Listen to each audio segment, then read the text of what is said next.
El objetivo de la clase que vamos a ver hoy es, primero, una presentación. Voy a tratar de pasar también por el campus, para el que no lo vio, que vea cómo está estructurado. Una introducción a RStudio, una introducción a R, y hacer el primer programa, el primer RScript que resuelva un problema. O sea, la forma de abordar la enseñanza del lenguaje de programación R, sabiendo que ya hace 2 semanas atrás vieron los primeros pasos y que tuvieron el material en el campus virtual de manuales de introducción a R. Directamente ahora vamos a abordar la resolución de un problema. El aprendizaje esperado que yo tengo de ustedes cuando terminen esta clase de 1 hora y 45 o 2 horas de duración es que puedan crear su primer RScript que resuelva un problema, o sea, no un RScript de nivel pedagógico o el tradicional Hola Mundo, sino un script completo, que desde el inicio hasta el final y que esté orientado a un problema. Que tener un RScript orientado a un problema significa casi siempre estos 3 pasos. Primero, leer los datos, leer un data frame de entrada, que podrá ser una planilla de cálculo como el Excel, el OpenOffice, el Apache, lo que sea. Luego viene una parte importantísima que es la preparación de los datos. La preparación de los datos por sí solo puede ser un algoritmo o un conjunto de algoritmos que están incluidos ahí. Y por último, la visualización de la información. En general un script o termina con un archivo de salida o con un gráfico, una figura, como en este caso. Y el problema que les planteo para resolver en el día de hoy es leer en tiempo real los datos de la Universidad de Johns Hopkins sobre el COVID-19 y mostrar el ranking de países confirmados por cada 10.000 habitantes. O sea, conseguir los primeros, en este caso los seteé para los primeros 25 países que tienen más confirmados por cada 10.000 habitantes.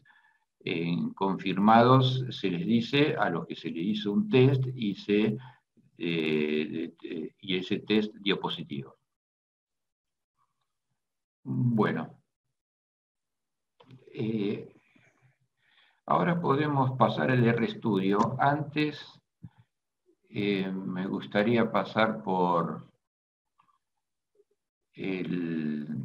el sitio web. No, vamos a pasar directamente por la guía, lo que quiero que puedan hacer a partir de esta clase. Es la guía de trabajos prácticos, que la tienen aquí. En el ejercicio 1 les doy un resultado, y como ven se trata de unos cuantos comandos. Luego vienen la parte de graficarlos, y por último, ejercicios sobre funciones. Entonces, esta es la idea sobre el trabajo práctico que tienen que hacer a partir de la clase de hoy. Obviamente, tienen que resolver rehacer el script en sus computadoras y correrlo, ¿no?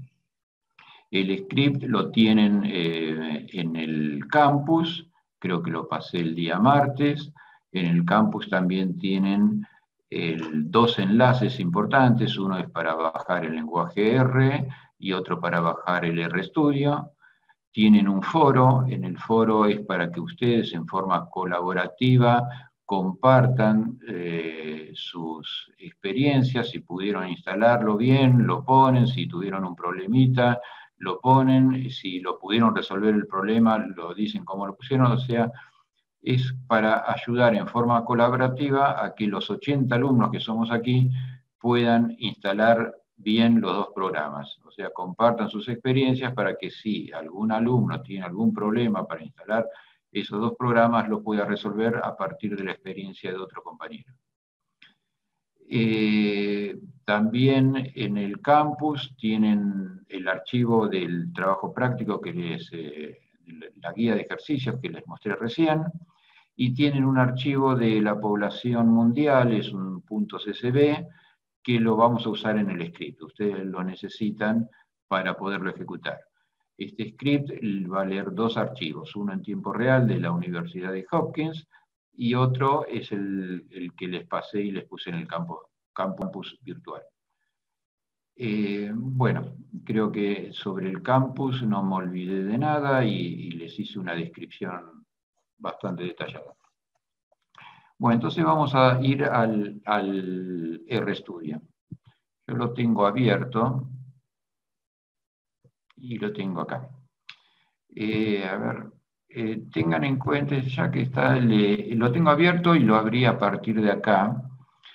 Esta es una carpeta, se los muestro porque es interesante que ustedes consigan una, que yo a esto le llamo caja de herramientas. Es una carpeta donde tengo todas las herramientas de minería de datos. Por ejemplo, el Weka, que es un programa que usamos muchísimo, el Tableau para la visualización, a veces se usa, a veces no, el RStudio, que es el que vamos a abrir ahora.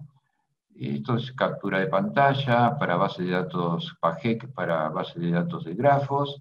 Este se les aconsejo que lo bajen, que lo tengan, el Notepad 2, que es para visualizar los datos. Me acepta cuando tengo planillas muy extensas, de cientos de miles de líneas, los puedo bajar sin ningún problema. El normalizador de... Gustavo, Adelante. Sí. te interrumpo un momentito que Hernán te hace una consulta. Dale, adelante.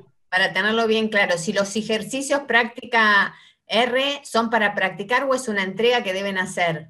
No, la entrega se la vamos a dar más adelante. Eso es una práctica para que asegurarse que entendieron la clase de hoy y para que aprendan si no sé algo, no lo recuerdo, cómo buscarlo, eso también lo puedo dar ahora.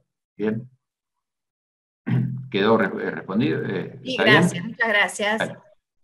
Bueno, el normalizador, que este me normaliza los nombres de las ciudades de Buenos Aires, el JAMP, que es otra herramienta importante para la minería de datos, el Infostat, otra herramienta más de la Universidad de Córdoba, muy interesante, y bueno, y nada más. Entonces, no voy a hacer doble clic acá en RStudio porque ya lo tengo abierto.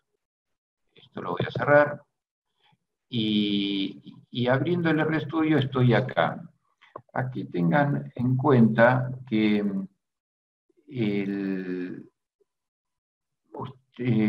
fíjense, este es el panel del RStudio. Está dividido en 4 ventanas. Antes de ver las ventanas, observen que yo voy en la parte inferior, superior derecha, y tengo visualizaciones. Este es el proyecto actual que creé previamente y que les voy a mostrar ahora. Pero cuando ustedes trabajen con muchos proyectos, abren acá y, por ejemplo, tengo el proyecto de visualización, el proyecto de modelos predictivos, el proyecto, el predicho anual 2019, que es para otra institución, el Perú Datathlon, y así abrimos un proyecto para cada cosa. Aquí, además de abrir el RStudio, lo que hice es clic acá para abrir el proyecto de la clase que preparé para ustedes. ¿Bien? Cuando ustedes, ¿cómo hice para crear eso? Y bueno, voy a File, y lo primero que tienen que hacer ustedes es acá, New Proyecto, y crear el proyecto. En el proyecto tienen que saber en qué carpeta y subcarpeta van a trabajar para que sea ese el ámbito de trabajo y todo lo que van a guardar y van a leer sepan que tiene que estar ahí. Bueno, una vez que tienen el proyecto creado y lo abrimos, algo importante es el New File y creamos un RScript. O sea, la forma de codificarnos que tenemos nosotros en R es creando un RScript. El RScript es un archivo de texto y acá tienen uno abierto. En definitiva es código R que lo vamos a poder compilar o precompilar y ejecutar. Bueno, un poquito de descripciones sobre RStudio. En esta parte van a tener el RScript. En la ventana inferior van a tener las líneas de código que se ejecutan, y si hay errores salen ahí, y si hay resultados también salen ahí. Cada vez que empiecen un RScript, siempre tienen que estar el comentario que figura acá, la estructura de este comentario. Recuerden que el símbolo cardinal significa que lo que sigue no es línea de código, sino es un comentario. Lo que tienen que poner acá siempre es un resumen de lo que hace el script. O sea, no me obliguen a mirar 150, 200 líneas de código para saber qué hace el script. El resumen del script tiene que estar escrito en español ahí. Por ejemplo, en este ejemplo pongo figura con valores relativos por cada 10.000 habitantes. Podría haber sido más explícito del COVID-19, pero en 2 o 3 renglones tienen que explicar qué hace el script, ya sea que tenga 100, 200, 500 líneas de código. El segundo comentario es la fecha de creación del script y la fecha de la última versión, de la última modificación. Y por último, el autor o los autores, el grupo en el caso de ustedes, y el nombre y apellido de los autores del script. Bueno,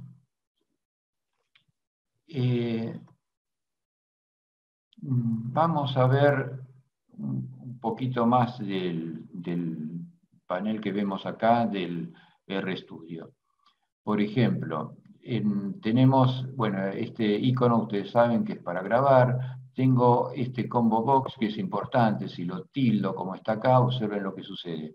Yo voy a poner grabar, pero además de grabarlo, observen abajo, acá como se despliega todo, estoy haciendo 2 cosas juntas. Lo estoy grabando, pero al mismo tiempo lo estoy ejecutando. Entonces pueden hacer por separado, grabar y ejecutar, o las 2 cosas juntas. Yo en general no lo tengo tildado, y soy yo el que le doy la indicación cuando lo quiero ejecutar. Otra cosita, acá tienen una flecha. Esta flecha es para cuando ustedes tienen muchos scripts, normalmente trabajamos con 7, 8 scripts al mismo tiempo, y no se ven todos. Entonces con esta flechita hacemos clic ahí, y vamos a ver el primer archivo, el que está más a la derecha, pasamos al siguiente. En este caso ustedes ven 4 scripts distintos. Puedo pasar de uno a otro simplemente haciendo clic en cada uno. Ahora vamos a trabajar en el COVID URL versión 3. Bueno, otras cosas. En estos paneles, siempre que empiezan a trabajar, tienen que trabajar desde cero. ¿Ven estas escobitas? Con estas escobitas borramos todo. Ahí me aparece una ventana, si quiero borrar todo, y acá lo mismo. Bueno, vamos a empezar a ejecutar algo. Se ejecuta, hay 2 formas de ejecutarlo. Control con el botón de la mano derecha del mouse, seleccionar todo, se selecciona todo, y con este icono Run ejecutamos todo. Y ahí ejecuté todo con un solo clic. Vuelvo a borrar todo, la escoba de este lado, la escoba de esta otra ventana, y la escoba de esta otra ventana. La forma en que lo vamos a ejecutar ahora es línea por línea, así vamos aprendiendo qué hace cada cosa y probando. Línea por línea vamos a hacer con Control Enter. Yo ahora voy a hacer Control Enter y ejecutó la primera sentencia, que es esto, todo esto, que algo vieron hace 2 semanas atrás.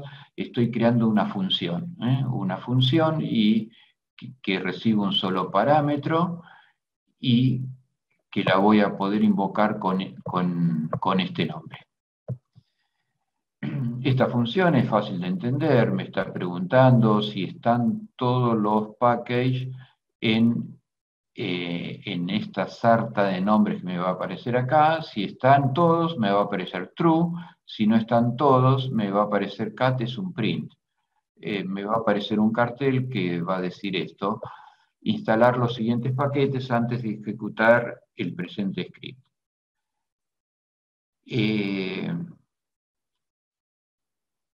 Bueno, luego de crear esta función, que tal cual como está, la pueden reusar ustedes en sus trabajos, no hace falta que la entiendan el 100%, después de crear esa función, crean un vector, que lo marco acá, es un vector de caracteres, donde tengo el nombre de todas las bibliotecas que necesito para correr este script. Es decir, que en la parte superior del script, después de los 3 comentarios que les nombré, viene la parte que la llamo importar bibliotecas. Y acá estoy poniendo todas las bibliotecas que necesito para poder ejecutar este script. Posiblemente haya alguna más abajo la vamos a ver, pero lo pongo abajo por algún motivo especial, porque fue una última modificación, fue un agregado, es algo nuevo y no lo quiero poner acá porque quiero saber exactamente qué línea de código me pidió esa biblioteca. En cambio acá, yo las sé porque son muy conocidas. ggplot2 es para el gráfico, plotly es para el gráfico dinámico, sqldf es para el código SQL, paleta de colores, leer un archivo, facilidades para leer una tabla, para pasar a HTML, lookreday para las fechas. Son bibliotecas conocidas que yo sé para qué se usan. Por ahí uso una función nueva con una biblioteca nueva, entonces prefiero ponerlo al lado para saber que me pide eso. Es una cuestión de gustos. Bueno, entonces ejecuto esta otra línea.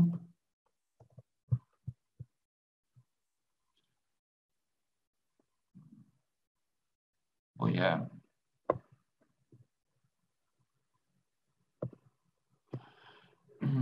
Y observen, voy a pasar la escoba abajo y voy a ejecutar solamente el nombre del programa, este objeto. Lo voy a ejecutar y observen que me aparece ni más ni menos que el vector que les dije, que son todos estos nombres. Entonces la posición 1 del vector corresponde al ggplot2, ggrepl y así sucesivamente. Bueno, y la tercera línea de código es la que corona todo lo que vimos recién. Estoy invocando a la función, ven acá, el nombre, este es el nombre de la función que lo definí acá. Y como parámetro, como argumento de la función, estoy pasando el vector que creé acá. Entonces, repito, primero creamos la función. Luego creo un vector que va a ser el argumento. Y acá llamo a la función con el argumento. ¿Se entienden los 3 pasos? Entonces ahora voy a ejecutar esta línea y me aparece true. Quiere decir que ya están agregados las bibliotecas. Si estoy seguro que están las bibliotecas, como en este caso, lo que hago es lo siguiente: ejecuto esto, y con esto, con el library y el nombre de la biblioteca, estamos importando esas bibliotecas. Algunos casos son compilables, otras bibliotecas no son compilables. Bueno, y con eso terminamos una etapa muy importante, que es definir las funciones que vamos a usar e importar las bibliotecas. ¿Se entendió esa primera etapa del algoritmo? Importar las bibliotecas. Bueno,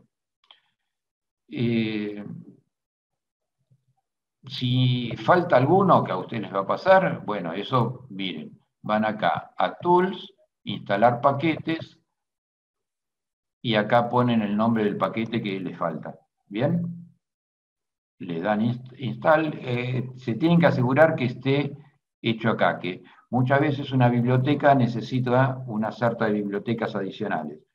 Poniendo este checkbox acá, me va a importar la biblioteca que le pido, pero también me puede importar 5, 10, 15 bibliotecas que dependen de esa. ¿Bien? Bueno, lo cancelo porque yo lo tengo instalado, aparte tardaría un ratito. ¿Te puedo hacer una consulta, Gustavo? Adelante, Hernán, por acá. adelante. Estaba buscando ahí en el campus el archivo R y solamente encontré un HTML, pero está como fraccionado. ¿Será posible para que vos colgar lo el...? escribas, para que no hagas copy-paste y le escribas código por código. Ah, está a propósito. Perfecto, listo. Pero también está a propósito porque quiero que me hagan esa presentación del trabajo práctico. No quiero que me usen Word ni ningún editor de texto. ¿De acuerdo? Esa es una presentación profesional. Y aparte por el tiempo de ustedes. Observen, yo tengo el script acá. Este icono no se los dije. Hacen clic acá, HTML, podrían pasarlo a Word, podrían pasarlo a PDF, HTML es lo mejor. Hacen clic acá, le generó un archivo en la carpeta de trabajo, pero aparte, bueno,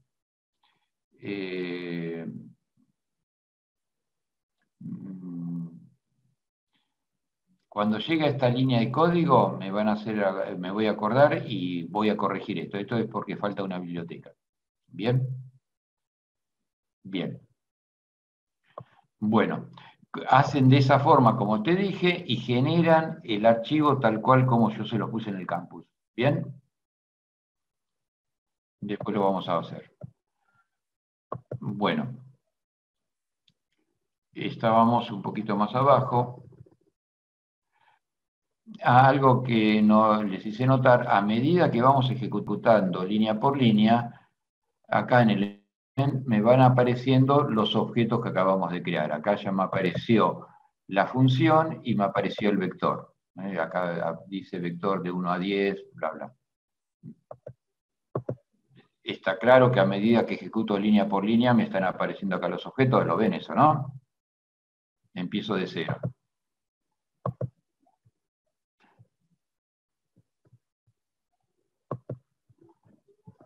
Acá también borro, simplemente por cosmética para que quede limpio. Empiezo a ejecutar de acá.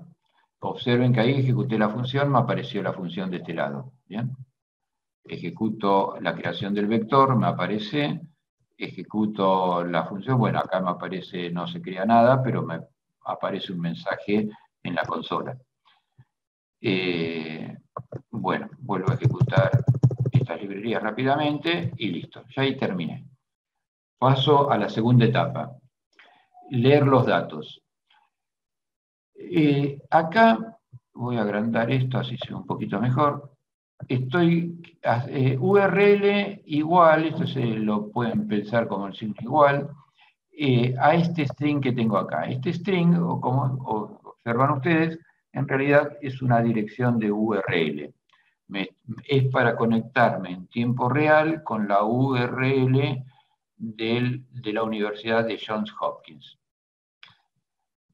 Pero por ahora no me conecté, simplemente creo un string con la URL. Luego, más parecido a lo mismo, creo otro nombre que va a tener el string anterior unido, fíjense, unido al archivo de la Universidad de Johns Hopkins. Ese archivo es el mismo que acá documenté, ¿no? Con el cardinal para saber qué archivo voy a leer. Y acá les presento la primer método, la primera función, paste, que lo que hace es lo siguiente. Paste está juntando, concatenando la URL que creé en la línea de código 38, la de arriba, junto con el nombre del archivo de la universidad que quiero leer. Y como tercer parámetro, bien, estoy diciendo que el separador sea igual a nulo, que no haya separador.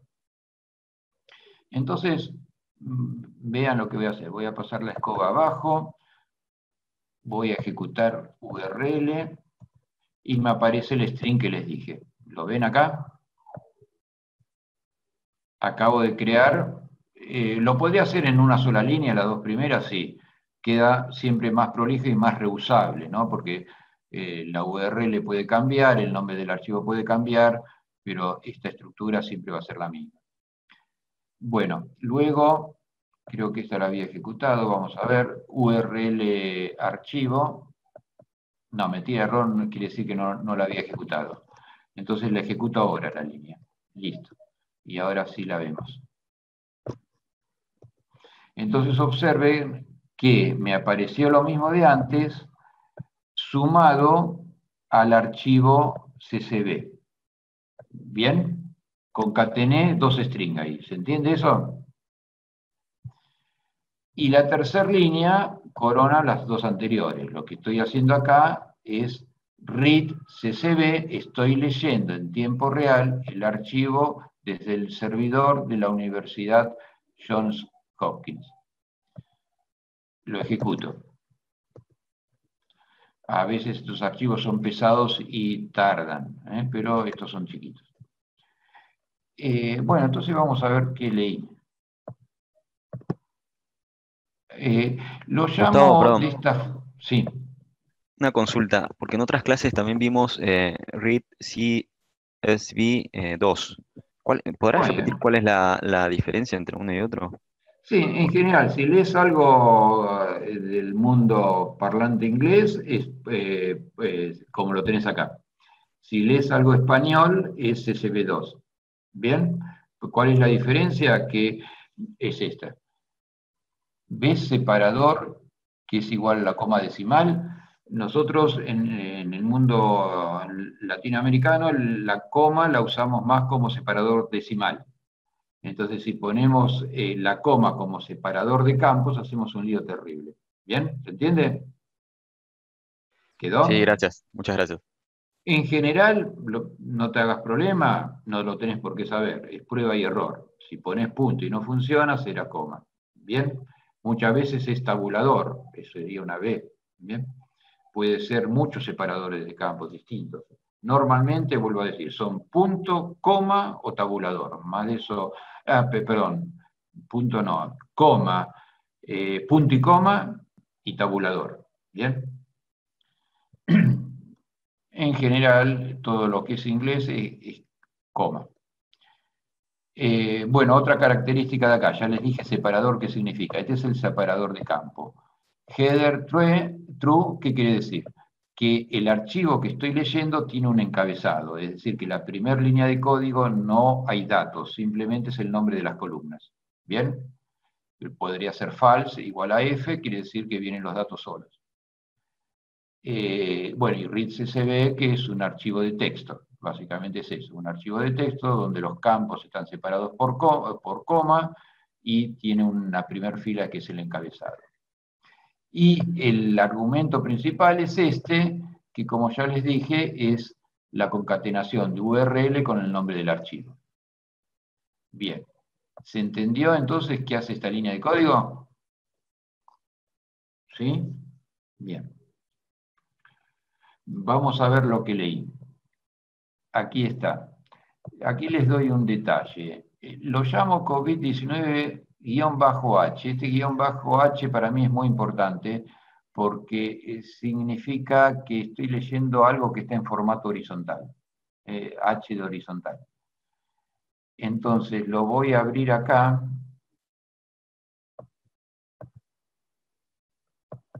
Y vamos a visualizar qué tiene eso.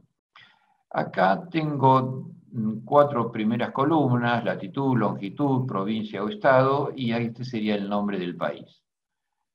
Y luego, observen la cantidad de columnas que tengo, 91 columnas, no me entran todas las columnas, tendría que ver, acá está hasta el 7 de marzo, hago clic acá y me muestra las últimas columnas. Estamos al 17 de abril. Entonces, a este formato lo llamamos horizontal. ¿Por qué? Porque tengo una fila por país y para ese país tengo toda la información del país. Es decir, que cada día me hacen una columna nueva. En cada día nuevo va a ser una columna nueva. ¿Por qué? Porque las variables, las columnas, son las fechas. Algo que pueden ver extraño, porque el X, bueno, la Universidad de Hopkins me pone como nombre de columnas la fecha, y empieza con número. Y R no acepta variables que empiecen con números, entonces me agregó de prepo esa X. Después se la vamos a sacar. Bueno, vuelvo a la primera columna, y en primer lugar acá tienen que ver que hay columnas que no las voy a usar. A mí no me interesa dividir a cada país en sus provincias, voy a calcular solamente por país, latitud y longitud no lo voy a usar por ahora, y me voy a quedar con la fecha y el país. Bueno, vuelvo al script, este lo cierro, y vuelvo a nuestro script. Entonces, estábamos en la línea 40, la ejecutamos con éxito, y sigo para abajo. Acá hay 3 líneas que las igualo a null, se podría resumir en una sola, se podría hacer por ahí de otra forma, pero básicamente las estoy anulando acá. Entonces, observen que voy a ir de vuelta, y observen que ya no aparecen esas 3 columnas. Eliminé la columna latitud, longitud y las provincias. ¿Bien? Cierro y listo. Aquí otra linda función, callName. callName me da el nombre de las columnas. Para poderlo visualizar, paso la escoba abajo y ejecutamos el callName con el DataFrame y me da el nombre de las columnas del DataFrame, que como ven son 90 y pico de columnas, pero las podemos visualizar bien. Otra función, setNames, es cambiar los nombres de las columnas o de las variables. Entonces, el dataset que voy a usar es el COVID-19-H. Estos son, en este caso hay uno solo, podría tener muchos separados por coma. Es el nombre de la columna o de la variable que le voy a cambiar el nombre, el viejo, y este es el nuevo. En pocas palabras, a country, punto, región, lo voy a cambiar por país. Entonces, ejecuto esta línea, este comando, y voy a COVID de vuelta, y acá tienen el país. Puse un nombre de columna más amigable para poder seguir trabajando más cómodo. Bueno, algo que salteé.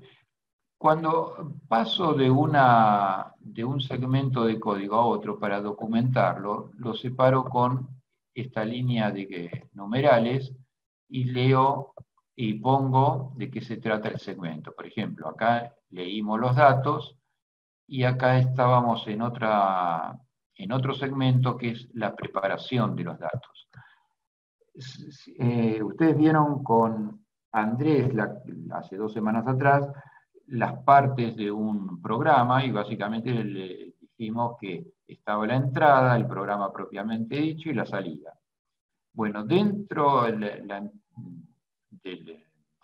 programa hay una parte que en minería de datos se usa mucho, que es la preparación de los datos. Muchas veces la preparación de los datos abarca fácil el 80% del trabajo. ¿Por qué? Porque leemos fuentes de distintos lugares, hay que normalizar los nombres, normalizar las fechas, cambiar de formato del archivo, muchísimo trabajo. Muchas veces la preparación de los datos exige muchos algoritmos individuales, que obviamente los podemos tratar como uno solo, pero lógicamente son muchas cosas. Entonces, luego de leer, lo que estamos viendo ahora es preparar los datos. En la preparación de los datos, hasta ahora, eliminamos columnas y cambiamos de nombres columnas. ¿Bien? Todavía hay mucho para hacer. ahora voy a pasar a otro segmento que es pasar de formato, de ancho a largo. Los mineros de datos tenemos dos grandes formatos, el formato horizontal y el formato vertical. Lo que nosotros leímos acá, como se pueden dar cuenta, 90 y pico de columnas por 260 filas, es el formato horizontal. ¿Por qué? Porque estoy usando cada fecha como una columna. El formato vertical que le corresponde a este mismo archivo sería tener país, fecha en cada fila y una sola fecha, país, fecha en cada fila. ¿Bien? Entonces vamos a tratar de hacer eso.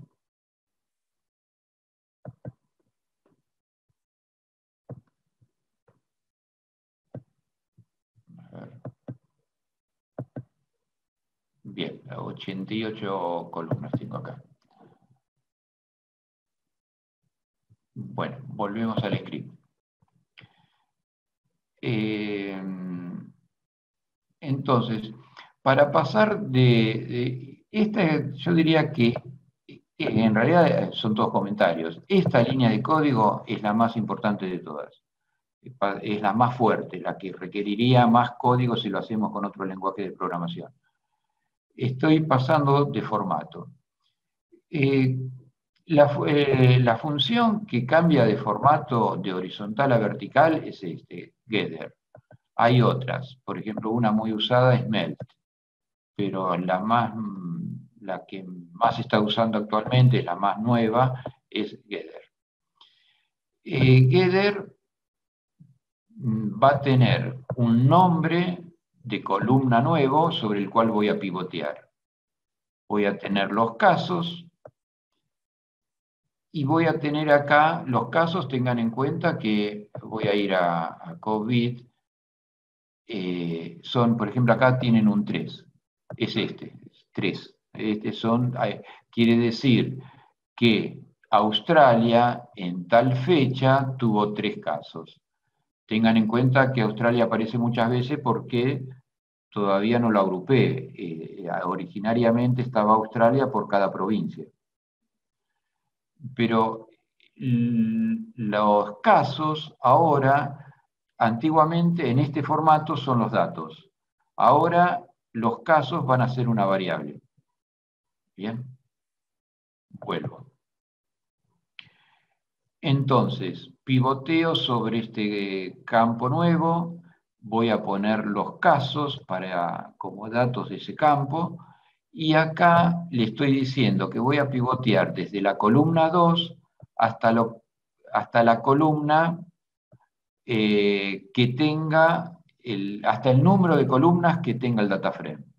Para que no sospechen nada raro, voy a ejecutar solamente la parte sombreada. Me está diciendo que el data frame COVID-19-H tiene 88 columnas. O sea, yo acá en vez de poner 2 y llamar a esta función, podría haber puesto 288. Pero eso no es robusto, no hay que poner numeritos mágicos. Entonces es más confiable pivotear desde 2 hasta el número de columnas que tenga el data frame. Bueno, y todo esto se aplica, todo lo que ven acá, el operador de tubería, se llama así, de tubería, aplicado al data frame que tenemos acá. Alguien en el otro curso, en la clase que di recién, me preguntó, ¿y este operador de tubería? Que no es necesario usarlo. Y le escribí este otro código que está aquí abajo, sin usar el operador de tubería, y el data frame se lo pongo como un parámetro de la función getter. Entonces, en vez de ponerlo por afuera, lo puse acá adentro. ¿Y por qué usarlo o no usarlo? Primero, todo lo que se usa con operador de tubería se puede recodificar sin usarlo. Pero como vamos a ver más adelante, facilita la escritura. Muchas veces tenemos que concatenar 50, 60 cosas y no voy a, es muy feo, incómodo estar poniendo 60 asignaciones. Entonces, por eso es lindo el operador de tubería. Lo vamos a ver más adelante. Bueno, voy a ejecutar esta línea de código que es casi la más importante de todo el script que tenemos aquí. Ahí lo ejecuté, si hay errores siempre van a aparecer acá, y no dejemos de ver, observen que ahora le cambié de nombre, antes era guión bajo, ahora tendría que ser guión bajo H, ahora es formato vertical, no le puse guión bajo vertical, porque en general nosotros siempre trabajamos con el formato vertical, por algún motivo casi siempre viene con formato horizontal. Entonces, lo vamos a ver. Observen el mismo archivo de hoy, de formato horizontal a formato vertical. Tenemos simplemente las columnas que queremos. País, la fecha y la cantidad de casos.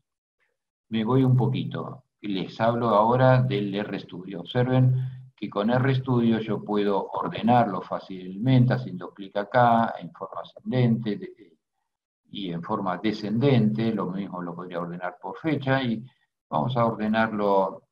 Vamos a ordenar primero por país y luego por casos. Y ahí tengo, por ejemplo, en Estados Unidos, que es el que más casos tiene, para un determinado estado tiene 699.000 casos de confirmados.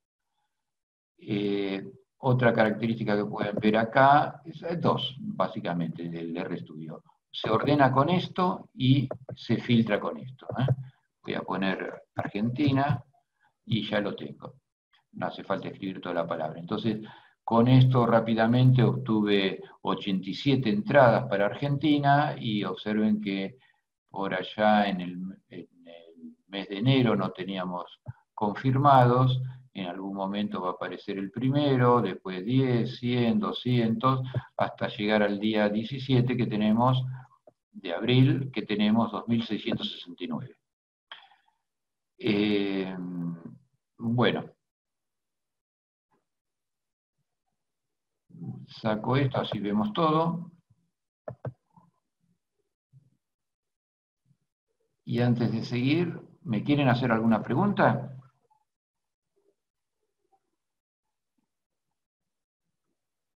¿No hay? No, lo que es un comentario. Adelante, sí. No, pero es un comentario que Gadir y Spread ahora son más, que los reformularon a Pivot Longer y Pivot Wider, que son más intuitivas. Eso lo aporta Manuel. Bien. Bueno. No hay preguntas por ahora. Después en el foro, ponelo ese comando, ¿de acuerdo? Y si podés reescribir el código que tenés acá, lo reescribís, ¿bien? Bueno. Vuelvo al script. Esto lo cierro los dos. Acá tengo el otro data frame, lo cierro y me quedo con el script con el cual venimos trabajando. Estamos en la línea 60. Vamos a ir... bueno, acá voy a corregir el problemita de la fecha. ¿Recuerdan la X adelante? Entonces voy a ejecutar esta línea de código. Se ejecutó exitosamente y vamos a analizar qué hace. Esto es importantísimo que lo entiendan, lo que está sombreado. Es el data frame, signo dólar y el nombre del campo. Observen que en realidad tienen un asistente. Yo ahí dejo un blanco. Ustedes siempre que escriban un nombre de data frame y el signo dólar, hacen control, línea barra espaciadora, y aparecen los campos del data frame. Bien, yo en este caso elegí fecha, hago clic ahí y ya apareció fecha. Obviamente tengo la fecha de antes, la borré.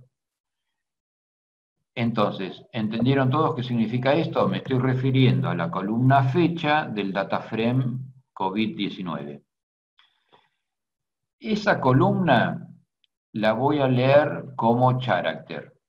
Entonces, hasta ahí tenemos que entender, si entendieron lo anterior, ahora tienen que entender esto. La columna fecha del data frame COVID-19 la leo como character. Y a eso lo voy a convertir a tipo day. Tipo day es tipo fecha, es un tipo de R. Y le estoy diciendo que el formato con el cual viene el COVID-19, el archivo actual, es este. La X adelante la ven acá, mes, día y año. Y en minúscula, que significa 2 dígitos para el año. Si fuese un AI mayúscula, sería 4 dígitos para el año. Entonces, vamos a... La ejecuté esta línea, así que vamos a ir a ver si tuvimos éxito. Vamos a ver acá, y ven que ahora la fecha me aparece amigable. Es año, 4 dígitos, o sea, el formato antiguo tenía... Lo voy a abrir. El formato antiguo año era, como le puse en el format, 2 dígitos. En el formato nuevo me pone la forma estándar de representar el tipo date de R, es año completo, el mes y el día. Bueno, vuelvo a cerrar estas dos. Bueno, pregunto, ¿se entendió qué hace esta línea de código? Es importante porque las fechas se usan mucho y es típico tener que modificar la fecha. Puede venir día primero, mes después, el día puede venir escrito en español y no por número. Hay muchas variantes. Bueno, seguimos ejecutando.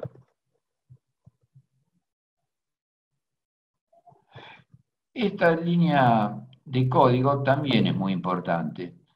Y acá les hago un comentario. Yo esta línea de código la tenía escrita, codificada con SQL. Y cuando me convocaron para dar esta clase, me apuré y lo pasé a R para que ustedes tengan más ejemplos. Pero quiero volver a como lo escribí anteriormente para que ustedes sepan, porque ustedes van a cursar ahora otra materia que es base de datos donde van a aprender SQL. Y tienen que entender que no son dos lenguajes de programación que se usa uno o el otro. Las dos cosas conviven y en el mismo RStudio normalmente un minero de datos escribe código SQL también, además del R. Y es cuestión de estilo. A algunos les podrá gustar más ver esto en una sola línea de código con el operador de tuberías y otro, el SQL, serían bien identados y prolijos, harían 3 líneas de código. Bueno, vamos a estudiar qué hace esta línea de código, que también es muy densa como la otra que les mostré recién, de formato horizontal a vertical.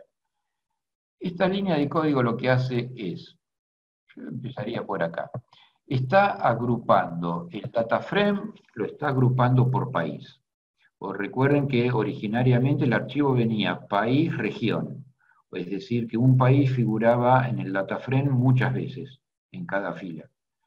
Yo ahora al agruparlo por país me va a convertir cada país en un solo renglón. Entonces, agrupamos por país y para cada país vamos a sumarizar los casos tomando solamente el máximo. O es decir, de los confirmados voy a tomar el máximo caso de los confirmados. Aquí estoy poniendo el mismo número de variable, podría haber usado otra variable, pero lo piso, no me importa. Casos ahora va a ser igual al máximo de los casos. Esto recuerden por el formato que teníamos, que es acumulativo. Empezaba, ¿se acuerdan cuando les mostré a Argentina? Que empezaba de 0, después 1, 2, hasta 2500. Si yo tomo el valor máximo, ¿qué estoy haciendo? Estoy tomando el valor actual.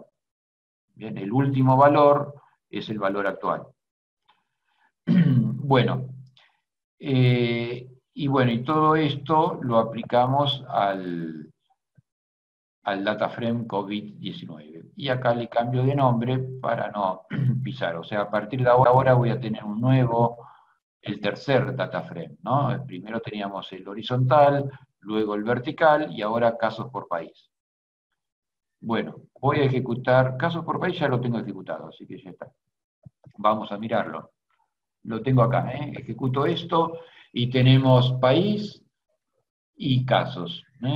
Vamos a buscar Argentina, que es una forma de chequear que esté todo correcto, y tal cual. Argentina, 2.669 casos. Como siempre se puede ordenar, acá tenemos el país que tiene menos casos, están casi en una guerra civil, así que poco probable que sea verdadero, y Estados Unidos con 699.000 casos, y bueno, España, Italia y todo lo que sigue acá. Vamos a volver a nuestro script. Estamos en la línea 69. Ejecuto... Permiso, ¿puedo hacer una pregunta? Sí.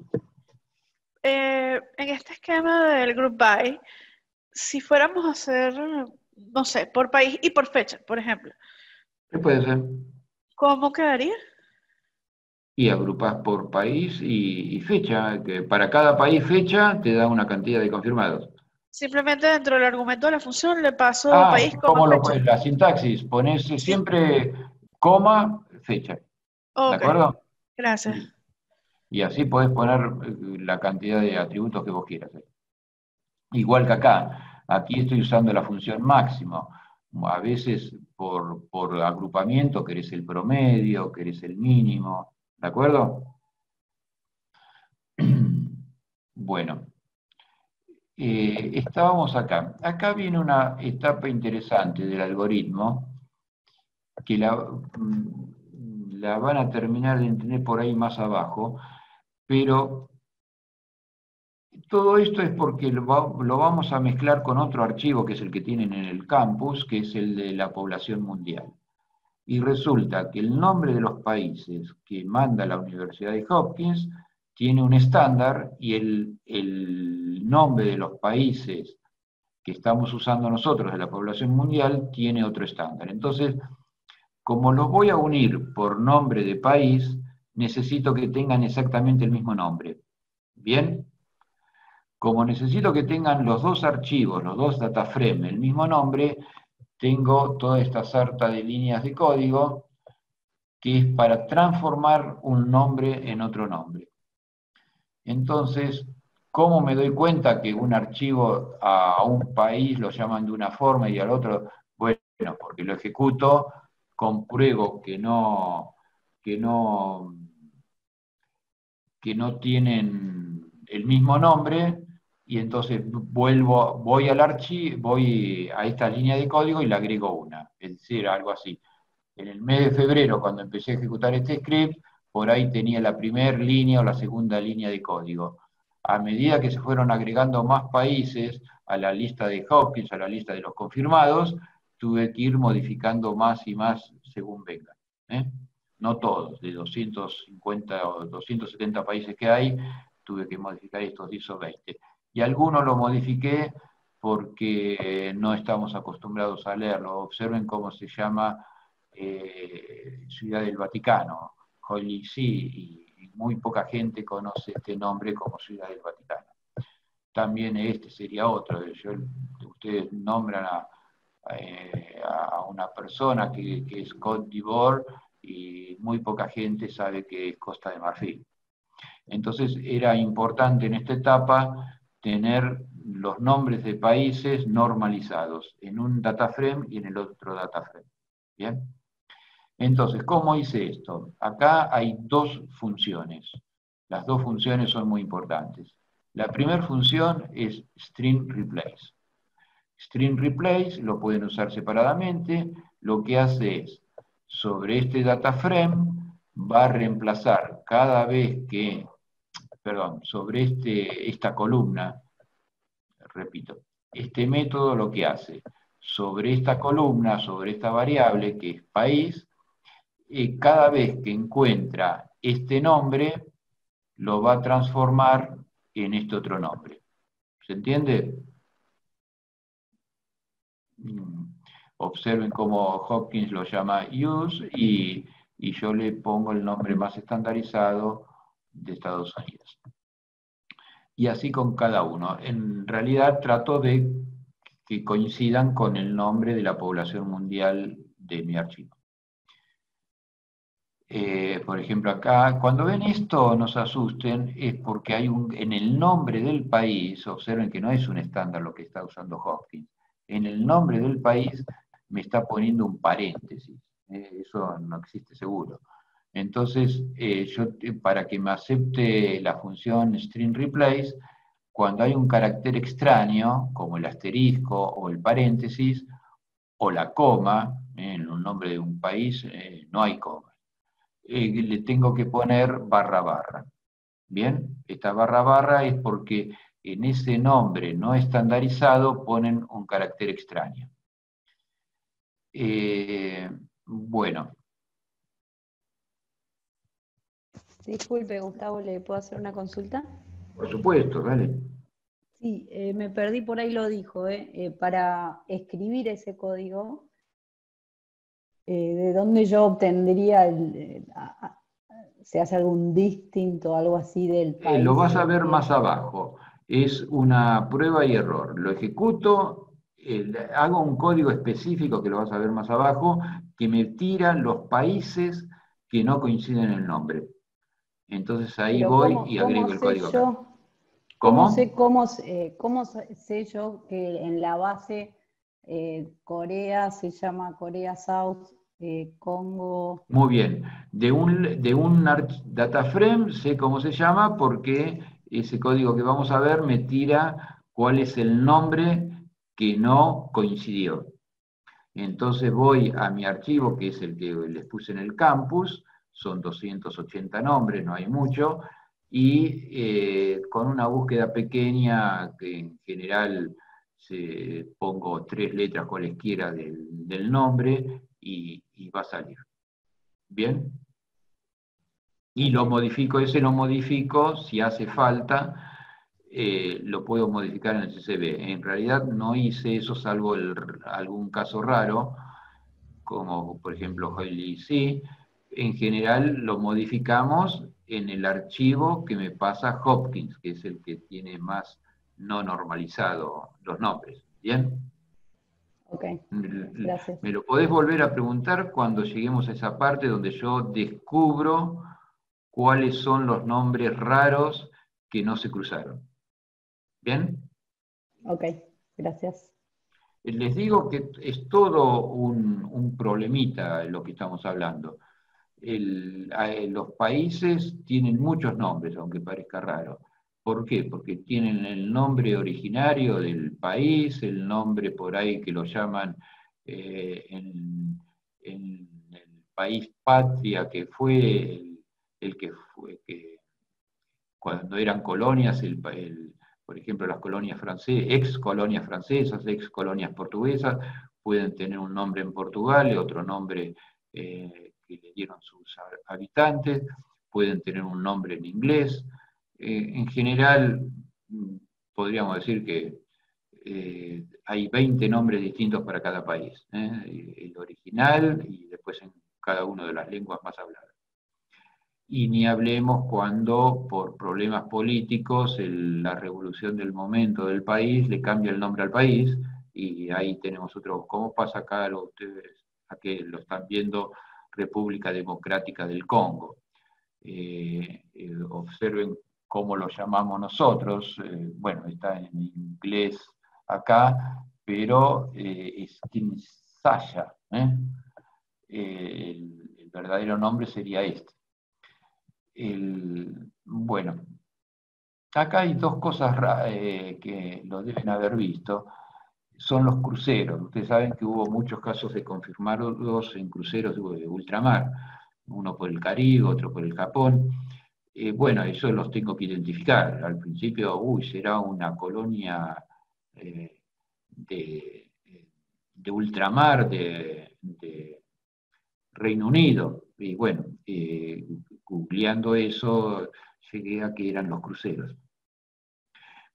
También hizo otros cambios, por ejemplo, hay muchos países, ya que los nombré, colonias de ultramar, hay muchos países que no son ni de la Unión Europea ni de Reino Unido, son un archipiélago, islitas que están en el Canal de la Mancha, que no pertenecen a la Comunidad Económica Europea, tienen su autonomía como tantas colonias del Reino Unido.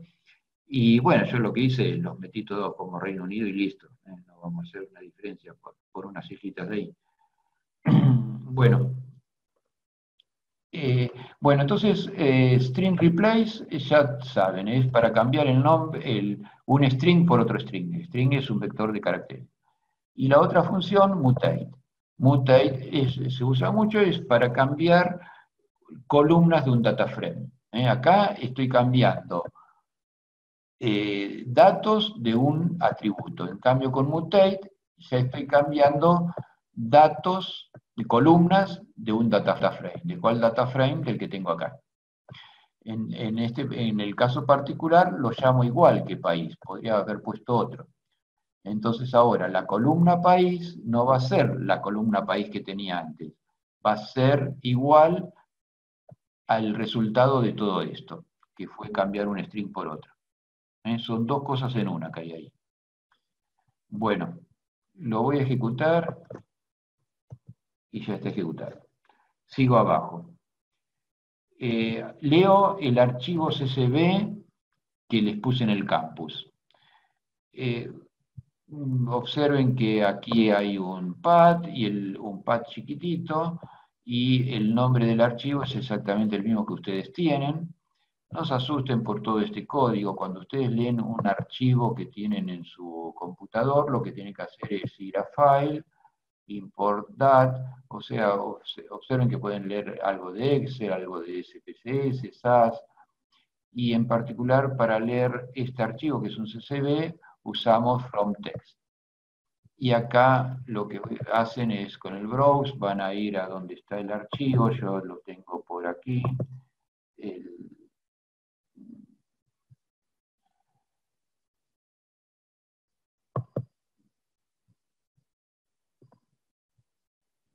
Bueno, no lo encuentro. Estoy buscando la carpeta de visualización.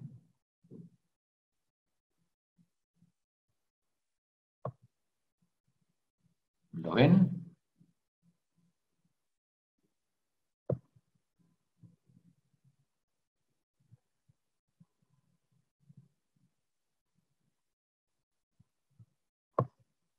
Acá está, estaba más abajo. Y acá lo tengo el archivo. ¿Bien? Observen que ya que está en esta carpeta, está abierto el proyecto que abrimos al principio. ¿Bien? Bueno, y el archivo ese que generé, que acá me salió un error con ustedes, es este, se genera acá. Bueno, entonces le digo que sí, que abra ese archivo, y me aparece acá, esperamos un ratito y me aparece. Esto es un desastre, ¿por qué? Porque está tomando como delimitador la coma. Entonces hago clic acá, el delimitador se ve claramente en esta parte que es el punto y coma. Entonces ponemos punto y coma, esperamos un ratito y ya tiene algo más prolijo. Algo que tenemos que notar acá es que cantidad, columna por columna, esto de carácter me gusta, pero acá cantidad de caracteres que sea cantidad de habitantes que sea un carácter, no. Entonces esto lo tenemos que pasar a numeric y ya está. Y otra cosa que hay que hacer, la configuración, siempre eliminen los separadores decimales, no decimales, los separadores de miles, no usamos eso. Y acá es prueba y error, alguna vez, pues según lo que venga, el punto decimal será el punto o a veces la coma. Bien, una vez que tienen eso,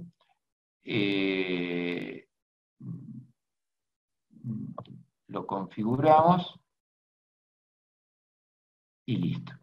Y antes de ir al script, de este lado, copian con control C el script propiamente dicho. Yo ahora lo cancelo, no lo voy a importar porque ya lo leí. Y voy acá y observen que podría hacer control V y copio lo que generó recién lo que hicimos. ¿De acuerdo? ¿Entendieron cómo leer un archivo CSV?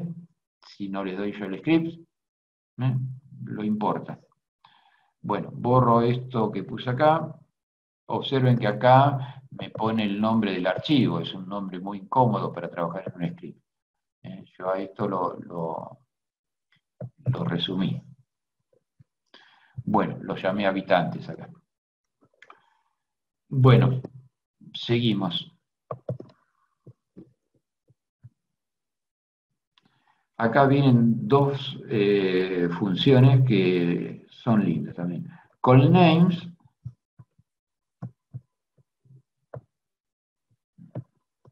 Call names lo tengo aquí.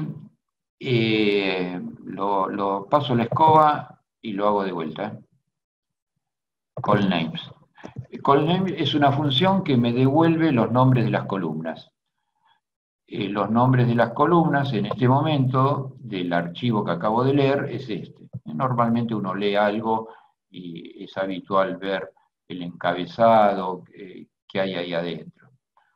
Bueno, entonces acá noto que hay atributos que no me sirven, entonces en la siguiente línea de código, en la 98, con el select estoy seleccionando los atributos y eliminando los restantes. Y ahí lo guardo con habitantes.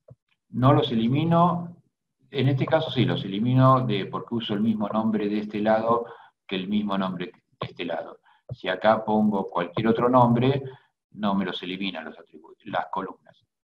Bueno, de todos estos nombres de columnas, de todas estas columnas, voy a guardar solamente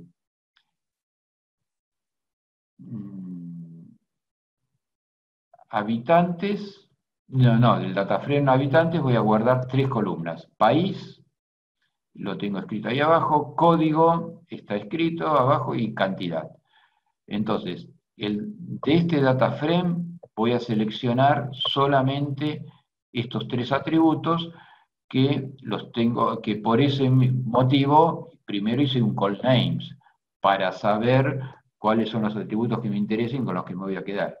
Entonces observen qué país lo pongo porque lo tengo aquí, código lo puse porque lo tengo acá y cantidad lo tengo acá. Bueno, entonces hago el select y ya lo tengo. Y ahora otra función interesante que es el setName. SetName es para cambiar de nombres de atributos. Hoy lo habíamos visto con otra sintaxis. Otra posibilidad es esta. setName, viene el dataframe, en general siempre el primer argumento de una función es el dataframe, seguido de coma, y acá le pongo el nombre viejo, y aquí le pongo el nombre nuevo. ¿Bien? Entonces lo ejecuto. Mire, voy a ir arriba y voy a ejecutar el call name de vuelta. Observen que ahora me quedo paso la escoba. Lo ejecuto de vuelta el call names y me aparecen las 3 columnas: país, código y cantidad de habitantes. Este es el dataframe habitantes, se llama. ¿Bien? Y ahora una línea de código importantísima. Gustavo, ¿le puedo hacer una consulta? Sí, adelante, haceme la pregunta, sí. ¿Cuál es la diferencia entre select y mutate?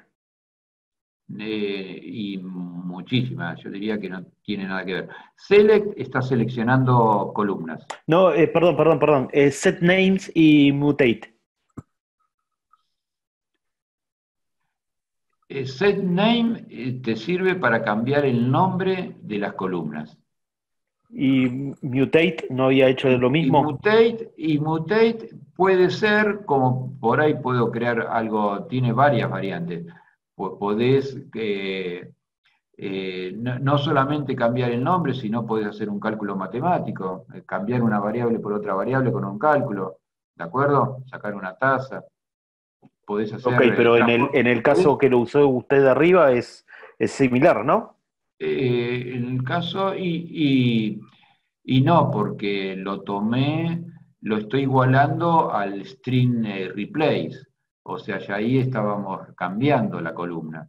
En cambio, vos fíjate que en el select no cambio los datos, Cambio el nombre nada más. El mutate lo usamos cuando cambiamos los datos de la columna. No, yo digo set names con respecto a mutate en el caso de como lo usó usted de arriba.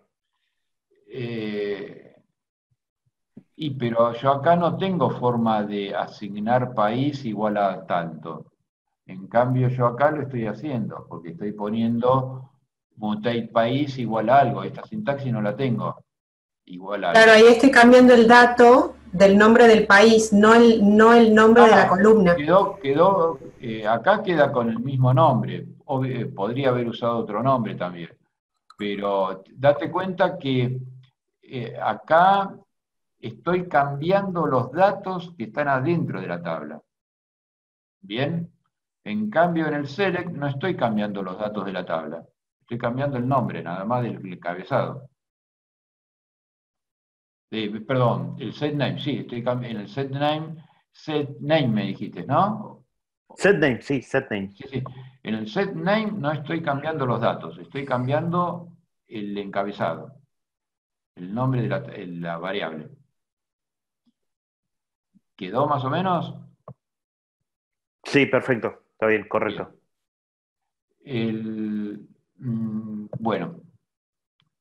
Bueno, hay dos líneas de código importantísimas acá, que hacerlas en otro lenguaje de programación puede requerir muchas líneas de código.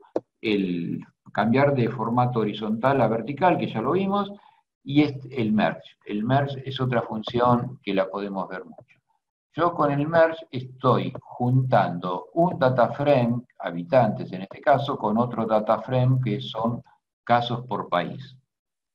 Los estoy juntando. Yo acá no aclaro nada más, no pongo otro parámetro, y por defecto me está tomando el merge que va a juntar esos dos data frame según el nombre de la columna que compartan. O si compartan dos nombres por esos dos nombres. En este caso, observen que habitantes tiene la columna país. Y casos por país también tiene la columna país. O sea, esta función merge, hacer el merge, la unión de esos dos data frames, lo que está haciendo es unir los dos data frames según el nombre del país. ¿Por qué según el nombre del país? Porque la columna país es compartida en ambos data frames y con el mismo nombre. Si se llamaran de forma distinta, no tiraría de esta forma un error, habría que especificarlo. Los que saben un poquito de SQL, esto es igual que un join o una junta natural, se puede hacer con otra sintaxis, pero la más fácil en esta etapa es hacer merge, juntar el merge de dos data frame y listo. Entonces, lo voy a ejecutar y tenemos que ver qué dio. Se llama, observen que cambié de nombre ahora. Estamos, ya perdí la cuenta, en el cuarto data frame. Datos lo tengo acá.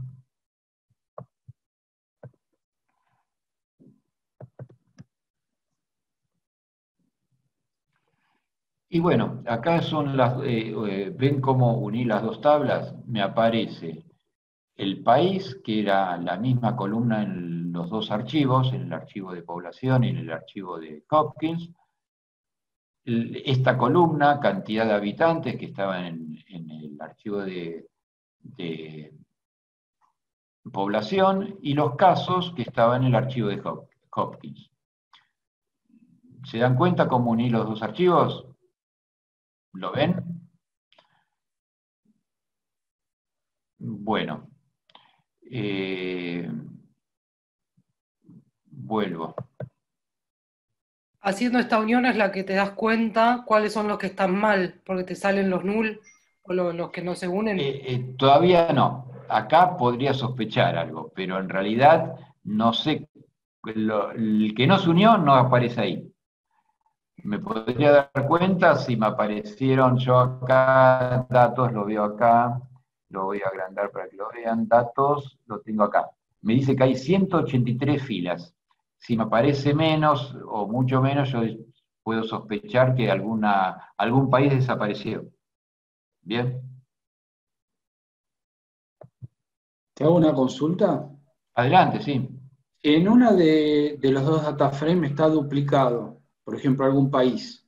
Cuando se hace el merge, ¿qué hace? ¿Suma las cantidades? ¿Cómo lo resuelve? ¿Vos decís que en el dataframe actual está duplicado? No, si estuviese en alguno de los dos data frames duplicados, cuando haces el merge, ¿cómo lo resuelve? Sería una inconsistencia, porque se juntaría, si el mismo país está duplicado en los dos archivos, 2 por 2, 4, me aparecerían 4 tuplas, 4 filas.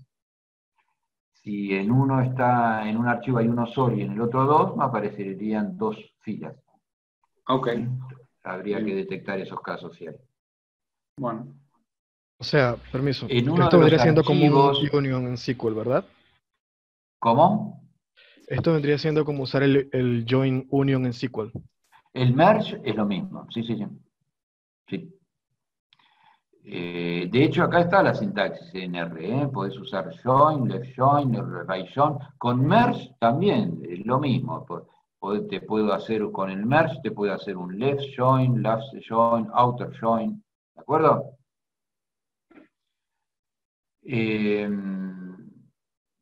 Bueno, eso sería una forma de ver los países que no se juntaron. Hago un outer join y los tengo ahí claritos. Pero los que no vieron eso no se hagan problema, los que no saben SQL. Bueno, esto es para que no me aparezcan muchos decimales. Y acá hago la tasa. O sea, en esta línea de código es muy simple entenderla. Estamos dando del dataframe datos, la columna casos, lo multiplico por 10.000 y lo divido por la cantidad de habitantes. Y esto me daría lo que se llama la tasa de habitantes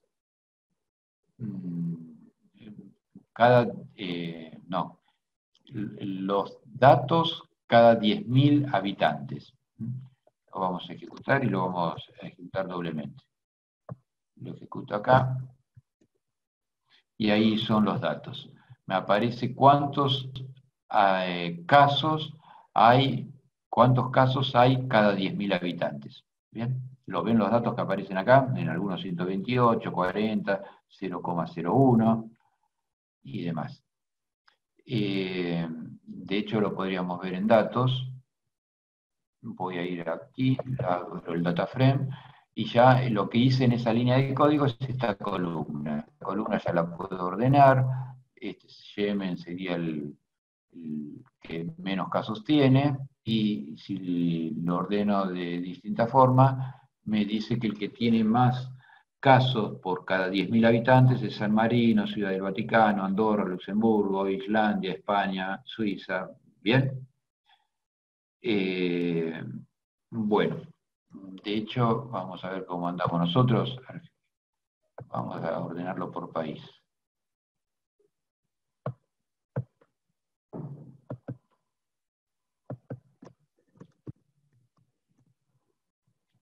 Argentina anda en 0,6 cada 10.000 habitantes. Bueno, vuelvo.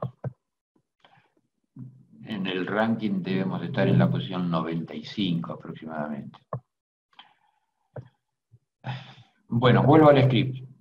Cierro datos y ya hicimos esta columna nueva que es muy importante porque me va a servir para graficar. Y ahora, esta es la parte que hago para corroborar si me quedó algún país perdido. No se asusten, esto es una trampa que no lo pasé a R, no viene al caso pasarlo a R, está en SQL. Sirve para que ustedes vean cómo las dos cosas juntas son más poderosas que en forma individual. R y SQL se pueden combinar, acá lo ven. Entonces yo acá estoy poniendo los países que no están, que es igual a esta sentencia SQL, que no la vamos a ver, ustedes la van a sí conocer cuando cursen la materia de base de datos. Y la ejecuto y observen cuáles son los países que no están. Los que no están son los que hoy les dije, son los cruceros, ¿de acuerdo? Obviamente no son países, no tienen por qué estar. Yo acá tomé la decisión de no los tengo en cuenta, no son importantes estadísticamente hablando, así que los dejamos afuera. si cada uno de estos casos que vieron acá arriba, en su momento, me aparecieron acá, ¿de acuerdo? ¿Vieron cómo lo fui descubriendo? Entonces, si aquí el día de mañana Hopkins me informa un país nuevo que no estaba informado al día de hoy y por X motivos no se machea con el nombre que yo tengo, lo voy a detectar acá y voy a volver a esta línea de código y le agrego una línea y transformo un nombre por otro nombre. ¿Se entendió eso? O sea que si yo trabajo desde un data warehouse que está en SQL y hago todo el proceso de los datos en MySQL, ¿puedo copiar la línea con esta sentencia? Sí, sí, tendrías que tener cuidado porque fíjate que acá en realidad yo le paso un string. ¿Ves que ahí están las comillas? Lo Sí. tenés que encerrar entre comillas y tenés que llamar a la función SQLDF. ¿Listo? Y Gracias. haber importado la biblioteca correspondiente. Gracias. Seguimos. Array es para ordenar. Ordenamos esta función, es muy usada, ordeno. De este dataset lo ordeno en forma descendente según la columna por 10.000. Si quieren, ya lo ejecuté, de vuelta la vamos a ir a ver, se llama datos. Observen que ahora, sin hacer nada, ya lo tengo ordenado por la columna por 10.000. ¿Bien? Casos por 10.000 sería. ¿Bien? Bueno, vuelvo a mi script. El otro lo cierro. Ya que está, cierro este. Listo. Bueno, vamos a... ya lo tengo ordenado. Otra sentencia acá, SQL, no importa, esto es para elegir los 20. Yo acá quiero elegir el ranking de los 25 peores casos. Y una vez que tengo eso, ya terminé. Terminé de preparar los datos. Y la salida, muchas veces es un write y genero el archivo de salida, lo podríamos hacer. Y la otra es crear un gráfico como está acá. Ya con esto lo tengo creado. G1. Ejecuto G1 y observen que de este lado me aparece el gráfico. Yo voy a hacer zoom para que lo vean mejor. Y acá tienen lo que acabamos de hacer. Estonia es el que está abajo de los 25 peores, y el que está peor, bueno, San Marino, el Vaticano, Andorra, lo que ya habíamos visto. Y acá me da la tasa, ¿no? Esto se lee 55 casos, 6 cada 10.000 habitantes. O sea, cuando esto lo empecé a llevar en el mes de febrero, el peor caso de los 25 peores casos, no, el mejor caso de los 25 peores casos estaba igual que Argentina hoy en día, de 0,5. Bueno.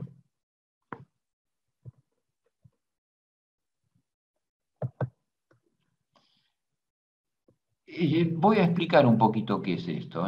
Observen que acá siempre en caption pongan ustedes la fuente, en este caso la fuente la saco de acá.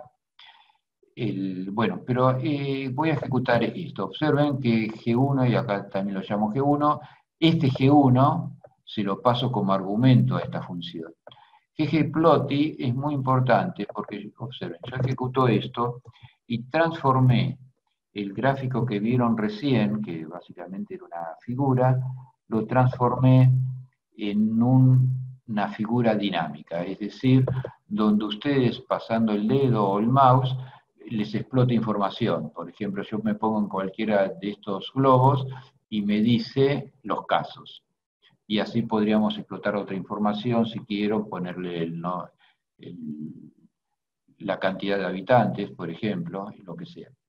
Entonces tienen los casos además de tener la tasa. Eso lo logro solamente con 3 o 4 líneas de código. Cierro esto. Bueno, algo más.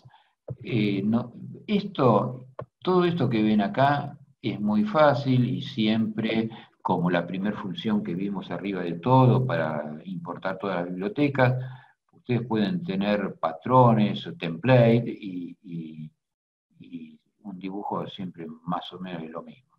Pero hay cosas que son muy simples, por ejemplo, XLab, yo acá le digo que no mande nada, sería el rótulo de las X. Y lab es el rótulo de las IES. O sea, observen de vuelta zoom. Aquí me aparece confirmados por cada 10.000 habitantes.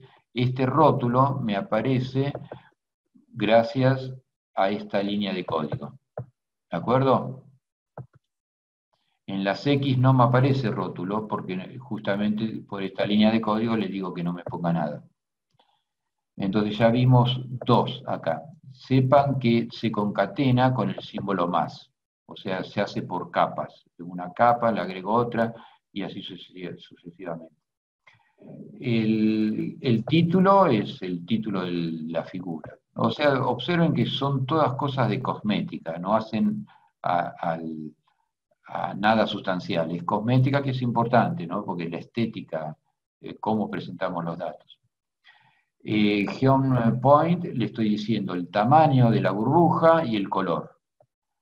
Esta sí, esta es más rara, esta función, y lamentablemente no muy frecuentemente usada.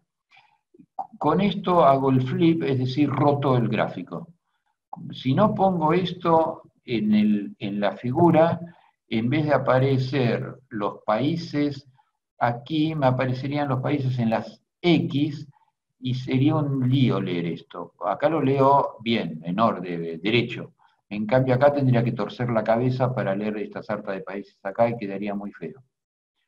La idea es que cuando hay algo que leer, aparezca derecho como está acá. Bueno, hay otra característica en este gráfico que me apareció ordenado del peor caso al mejor caso. Eso se hace con esta otra parte no muy vulgar, digamos, no muy usada de los gráficos. Reorder. Entonces, yo diría que los secretitos más importantes de este gráfico, de este script para sacar este gráfico, es el reorder y el coordenada flip. Todo lo demás es común. Acá pongo el data frame, el AES que me define cuál es el X y cuál es el Y. Aquí lo tengo. El labels tiene que ver con el labels que quiero mostrar con el ggplotly. Ven que pongo acá casos y acá tengo casos. Si yo no lo pongo acá, me tira un error acá. Y a ver otra cosa, esto me dice que no ponga cosas barrocas, que me deje blanco el fondo, no me ponga un grisado. O un grillado también. Acá que me lo ajuste en ángulo de 45 grados, las X, y bueno, y así esta es la posición en que aparece el texto, en la mitad de la barra me va a aparecer la tasa. Pero ustedes siempre cuando hagan esto van a empezar de uno o dos códigos. Yo, por ejemplo, esto lo empiezo haciendo estas dos cositas solamente, lo que sombreo, lo ejecuto sin error, voy a G1, lo ejecuto, y tengo el gráfico básico. El gráfico básico es el que tienen acá. ¿Bien? Observen qué feo se ve los países acá abajo en las X. Entonces, una vez que saben que se está graficando bien, le agregan más y un poquito más. Por ejemplo, acá le voy a agregar el flip. Ejecuto esta partecita, ejecuto G1 y ya con eso vamos a tener algo presentable. ¿Listo?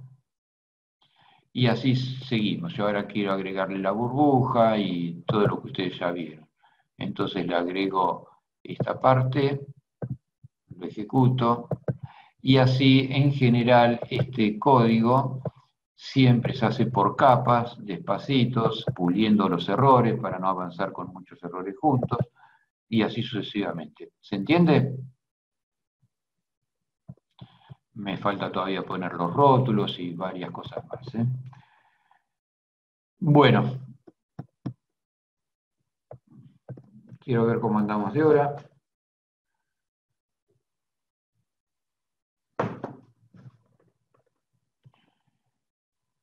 ¿Me quieren hacer alguna pregunta?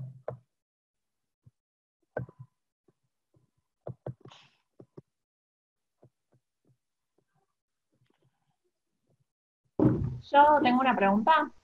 Para Sí. exportar los gráficos, ¿cómo puedo hacerlo? Exportar el gráfico, mira, yo lo tengo acá. Yo lo que hacía para que ustedes lo vean es Zoom. Pero si lo quiero exportar, hay varias formas, dos por lo menos. La que yo uso es esta, Export, que lo tienen acá, clic acá y lo hacen al... déjame ejecutar todo el código, así lo tengo y te muestro todo el proceso. Seleccionar todo, lo ejecuto. Bien. Y ahora voy a Export, salvar como HTML y directamente yo acá me voy a ir a mi carpeta que es visualización, acá la tengo, y la voy a guardar. Este es el archivo por cada 10.000 habitantes, es este, y lo guardo. ¿Listo? Ya lo tengo. Lo que quiere reemplazar, le digo que sí, y ya lo reemplacé y lo guardé. Y aparte se me abre, ¿de acuerdo? Sí, perfecto. Entonces ya lo tengo en mi carpeta y lo tengo acá para visualizar qué hay. Es el grafo dinámico, es un formato HTML, es un gráfico profesional, presentable, y que todavía lo pueden ampliar, ¿no? Pueden poner que explote más información. Gustavo, José te Sí. pregunta si cuando estén practicando en sus casas, fuera de la clase, si tienen dudas, te pueden contactar por el foro o por mail. Sí, no en tiempo real, pero ustedes dejen el mensaje y yo lo voy a consultar y ustedes, por favor, también participen. Si hacen una compañera hace una pregunta y el otro tiene la respuesta, yo después modero y veo si tengo otra solución, lo pongo. ¿Bien? Gracias. Había un alumno que me había prometido que me iba a poner un código alternativo, ¿para qué era? Bueno, ya no recuerdo, pero alguien se comprometió a escribir algo. Bueno. Bueno, no me deja cerrar esto. Gustavo, perdón, una preguntita más. Sí. Si cuando armo el gráfico asigno el valor de X y de Y, ¿yo no podría asignarlos a la inversa y evitar hacer el board flip? Por supuesto, sí. No sé cómo quedaría, pero sí, podés, obviamente que sí es lo que vos ponés. Ok, gracias. Bueno, algo que al principio no me había salido es este icono, ¿recuerdan? Recuerden que ustedes en el trabajo práctico no hagan torpezas como escribir código R en Word. No, el Word es para otra cosa. Tienen que hacerlo todo en RStudio. Y hay muchas formas para pasar esto a formato látex o generar el HTML. Entonces voy a probar esto por segunda vez y esperemos que HTML, le digo que sí. En el otro turno se ejecutó, no me había tirado el error. Acá me está tirando un error.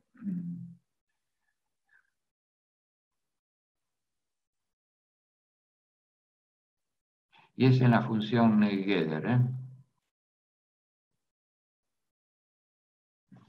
A ver.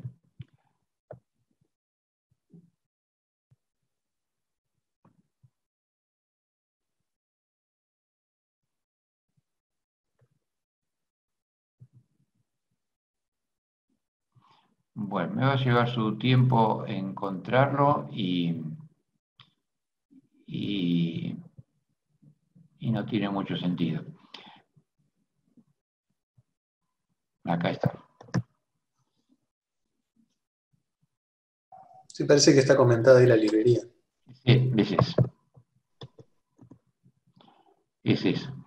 Entonces, esta librería la necesito no para cuando ejecute el programa, sino cuando genero el HTML. Bien, entonces lo que voy a hacer ahora es seleccionar todo, lo ejecuto y hacemos el tercer intento.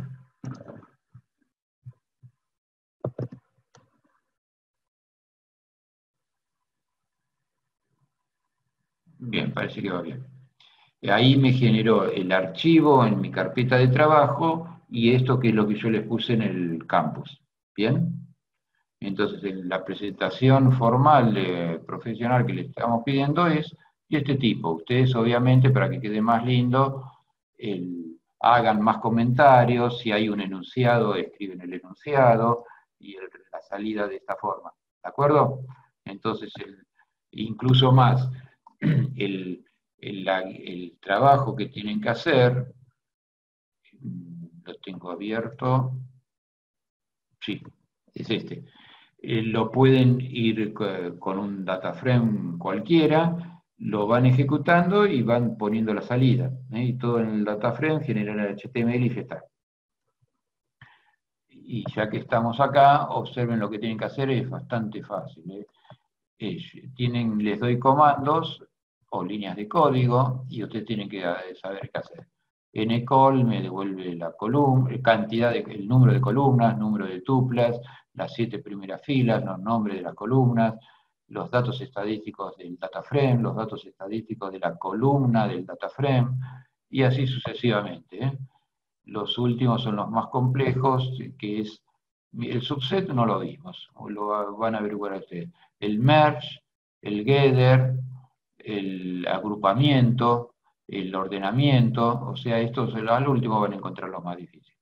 Después tienen algo parecido con los comandos propios del ggplot2 para las figuras y los ejercicios sobre funciones, que creo que hay 2 funciones solas.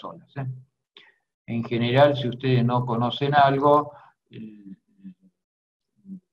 no lo pueden sacar fácil, no se preocupen, ustedes sombrean eso y lo vamos a buscar a Google.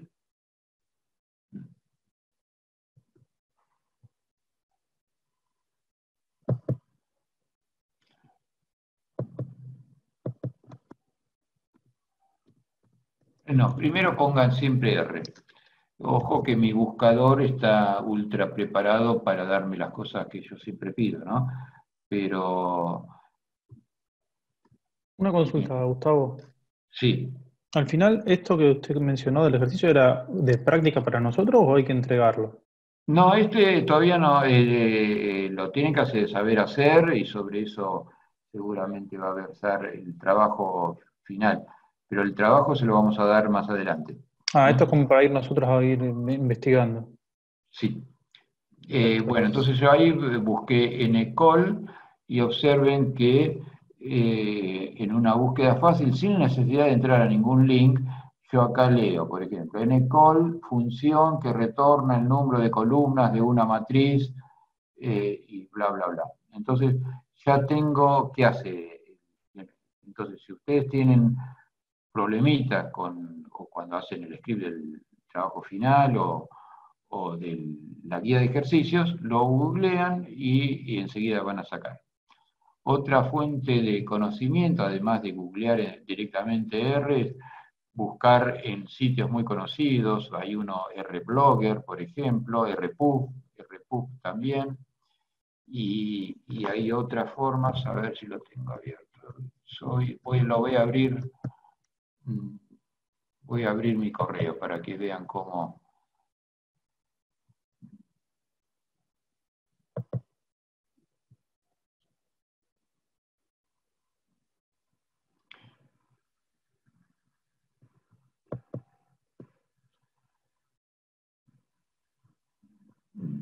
Bueno, yo lo voy a poner...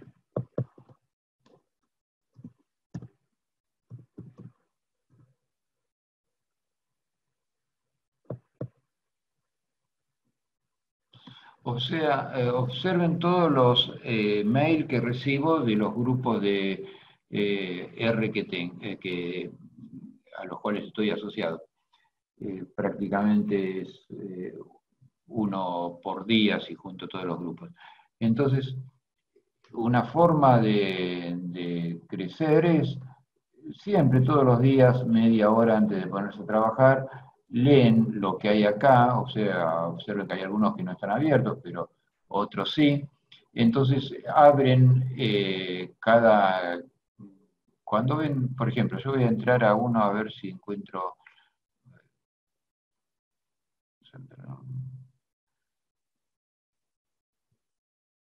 Voy a abrir este.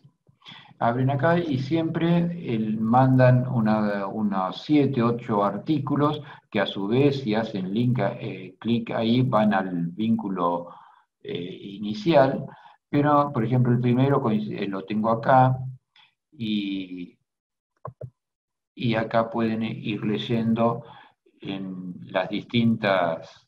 En general, cada uno de estos artículos apunta a una biblioteca. Entonces les muestra cómo se usa esa biblioteca y podemos ir aprendiendo, actualizándonos, ver qué bibliotecas nuevas salieron y qué usos hay. Normalmente de 8 o 9 artículos que aparecen ahí, pues la orientación del trabajo que tenemos, en los modelos que estamos usando, abrimos los que nos interesan y serán 1 o 2 a lo sumo.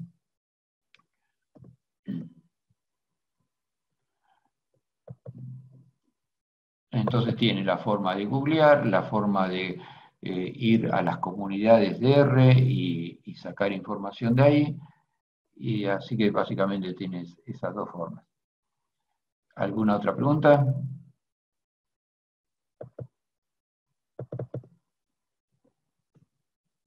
Estoy entrando en otra.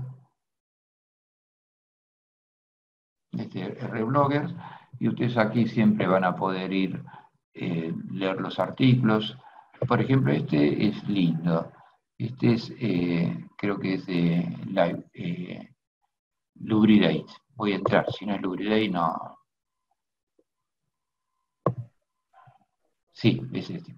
Entonces observen cómo leen acá los datos, tienen una columna, especifican columna por columna qué tipo de dato es, como comentario, pero la parte interesante de este artículo, de vuelta con un poquito código como me hacen el gráfico, la parte interesante de este artículo está acá.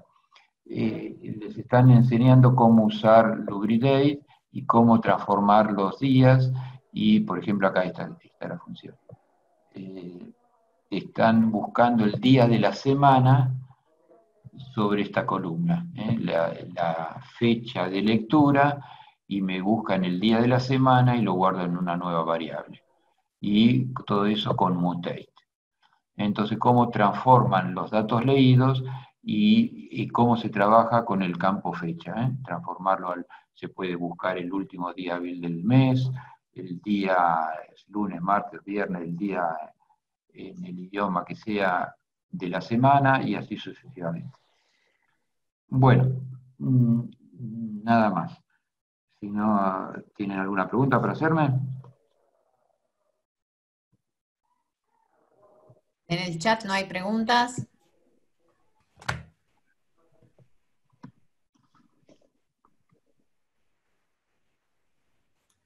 ¿O parece que no? Bueno, ¿el horario cómo estamos? ¿Sobraron muchos minutos o no? No, son la 1. Estamos re bien. Bueno, entonces yo lo dejaría aquí y usen la... a ver, tenía algo, las láminas. Creo que las cerré.